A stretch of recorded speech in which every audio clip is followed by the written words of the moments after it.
বাকখালী স্রোতের পানি বিপদসীমার উপরে চলে যাওয়ায় বাকখালী খালের পাশে যে ব্যারিবারটা আছে সেটা ভেঙে গিয়েছে।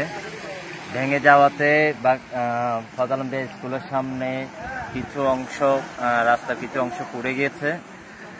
রাস্তা পারাপারে গাড়ি সমস্যা হচ্ছে, গাড়ি পারাপার হতে সমস্যা হচ্ছে। আমরা স্থানীয়রা সহযোগিতা করে দেখিয়ে দিচ্ছি কিভাবে গাড়ি যাতায়াত করতে হবে বা কোন পাশ দিয়ে যেতে হবে। আমরা সহযোগিতা করতেছি, স্থানীয়রা সবাই মিলে কয়েকজন আছি আমরা।